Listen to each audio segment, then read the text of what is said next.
Assalamualaikum warahmatullahi wabarakatuh. Halo semuanya, perkenalkan saya Galang Abdi Persada dari Teknik Kimia Universitas Sriwijaya, kelas B Kampus Indralaya tahun 2021. Pada kesempatan kali ini bersama saya, pada materi Transport of Solid, kita akan membahas tentang suatu alat yang tentunya seringkali digunakan dalam proses industri, yakni Fine Pocket Feeder. Nah, tentunya kita akan mengupas tuntas tentang alat ini mulai dari definisi, fungsi, klasifikasi, cara kerja, hingga dasar pemilihan dan juga perancangan alatnya.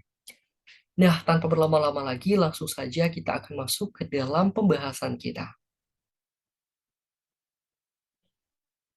Pertanyaan yang paling mendasar tentunya, apa itu Fine Pocket Feeder? Fine Pocket Feeder atau Rotary Vein Feeder adalah alat pengumpan zat padat yang terdiri dari beberapa pocket atau ruangan yang dibentuk oleh suatu vein atau paddle dan terletak pada suatu shaft yang bergerak. Nah, untuk ilustrasi gambar dari Fine Pocket Feeder ini sendiri dapat teman-teman lihat pada slide. Kemudian, sebenarnya apa sih fungsi dan kegunaan dari Fine Pocket Feeder ini? Feeder tipe ini kita gunakan untuk mengangkut material solid dari storage menuju sistem proses dengan membagi material solid tersebut pada beberapa bagian atau pocket dengan akumulasi yang sama. Sehingga hasilnya laju umpan dan distribusi material akan terjadi secara lebih merata dan seragam. Lalu untuk material solid yang ditangani oleh alat ini sendiri ialah free flowing material, seperti contohnya biji-bijian utuh, batu bara, semen, gandum, dan lain sebagainya. Lebih lanjut di sini terdapat beberapa klasifikasi dari Fine Pocket Feeder. Seperti yang dapat kita lihat, ada 3 tipe dari Fine Pocket Feeder ini. Tipe yang pertama yakni tipe D. Untuk tipe D ini sendiri sangatlah cocok untuk kita aplikasikan pada material yang sifatnya non-abrasif dan juga free flowing. Lalu tipe D ini juga dapat menahan tekanan hingga 30 kPa. Lalu tipe Fine Pocket Feeder yang kedua yakni tipe BT. Yang mana tipe BT ini sangatlah cocok untuk kita aplikasikan pada mekanisme kerja dengan bantuan pneumatik evakuasi.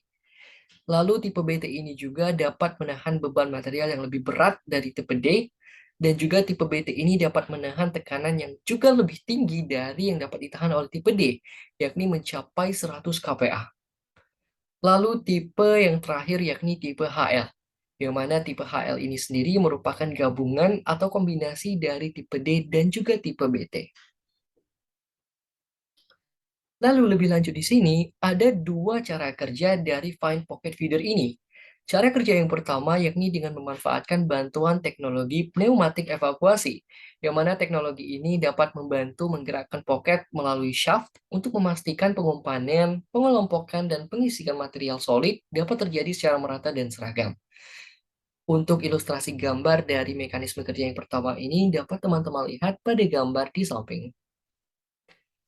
Kemudian juga ada cara kerja yang kedua, yakni dengan merancang inlet secara khusus agar dapat memastikan aliran material secara konsisten masuk ke dalam ruang-ruang yang berputar. Nah, untuk ilustrasi gambar dari cara kerja yang kedua ini dapat teman-teman lihat pada gambar berikut. Nah, agar kita lebih paham tentang mekanisme kerja dari Fine Pocket Feeder ini, marilah kita simak video berikut.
Nah, setelah mengetahui mekanisme kerja dari Fine Pocket Feeder ini, tentunya terdapat beberapa kriteria ataupun dasar yang harus kita pertimbangkan dalam memilih alat pocket feeder yang akan kita gunakan. Kriteria yang pertama yakni size atau ukuran, yang mana tentunya dalam mempertimbangkan pocket feeder yang akan kita gunakan, kita dapat mengukur kapasitas volumetrik dan juga ukuran flange dari pocket feeder tersebut. Yang mana tentunya dengan melakukan pertimbangan ini kita dapat memproyeksikan suatu proses secara lebih maksimal tanpa melebihi kemampuan atau kapasitas dari alat yang akan kita gunakan. Kemudian kriteria yang kedua yakni karakteristik material yang diangkut. Maksudnya di sini yakni kita juga harus mengetahui sifat-sifat dari material yang akan kita gunakan pada suatu proses, seperti sifat kimia, sifat fisika, mekanis, dan lain sebagainya. Karena tentunya sifat-sifat tersebut akan berdampak pada performa dan juga kinerja alat yang kita gunakan. Kemudian kriteria yang ketiga yakni material konstruksi alat. Maksudnya di sini yakni kita juga harus mengetahui mekanisme kerja atau cara kerja seperti apa yang akan cocok untuk kita terapkan pada alat yang kita gunakan. Tentunya juga harus sesuai dengan kondisi operasional yang kita hadapi. Kemudian kriteria yang keempat yakni temperatur. Tentu temperatur harus kita pertimbangkan, yang mana di sini kita harus mempertimbangkan temperatur dari bahan yang kita operasikan, dan juga kita harus mempertimbangkan suhu ruangan atau suhu kondisi operasional kita. Kemudian yang kelima ada tekanan. Tentunya tekanan juga harus kita pertimbangkan, karena tekanan yang berbeda juga harus dapat kita atasi dengan cara yang berbeda. Contohnya di sini, pada suatu kondisi dengan tekanan yang lebih tinggi, tentunya kita harus melakukan upaya untuk dapat meminimalisir dampaknya, seperti halnya dengan menambahkan ventilasi pada alat tersebut, agar tekanan tersebut dapat kita bawa keluar sistem. Nah, faktor terakhir di sini yakni faktor pendukung, seperti kemudahan proses dan penggunaan alat tersebut. Apakah akan cocok dan juga dapat menghasilkan target kita.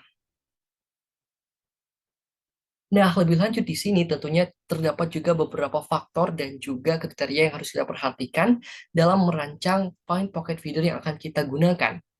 Seperti yang dapat kita lihat di sini, terdapat beberapa faktor seperti kecepatan feeder, faktor beban lebih, faktor bearing, faktor dimensi, faktor material, dan juga daya maksimum.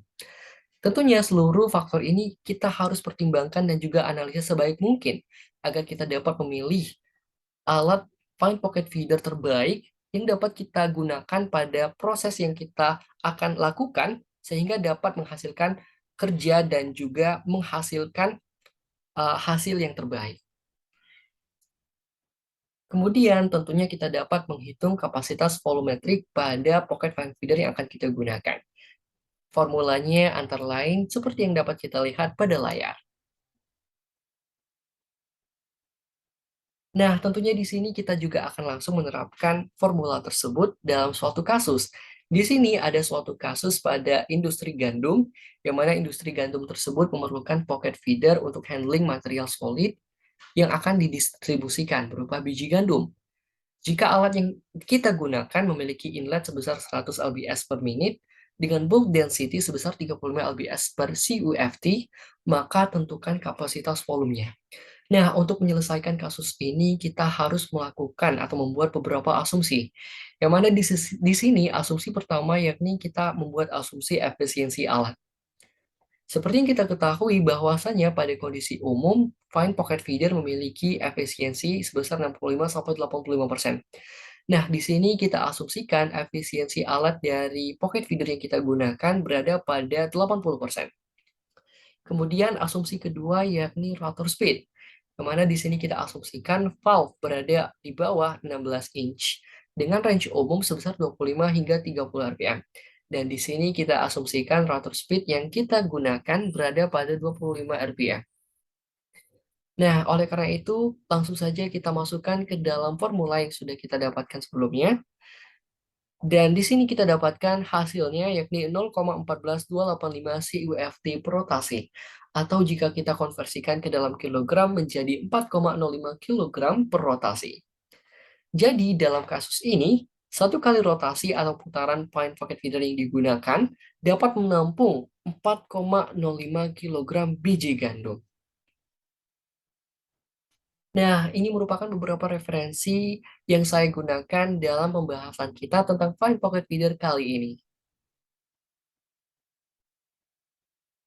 Mungkin itu saja yang dapat saya sampaikan. Kita sudah membahas lebih jauh tentang Find Pocket Feeder, tentang definisi, fungsi, klasifikasi, cara kerja, hingga dasar pemilihan dan juga perancangan alatnya.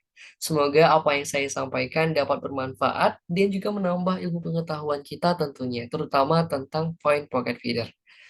Sekian yang dapat saya sampaikan. Lebih dan kurang saya mohon maaf. Saya akhiri. Wassalamualaikum warahmatullahi wabarakatuh. Sampai jumpa di video selanjutnya.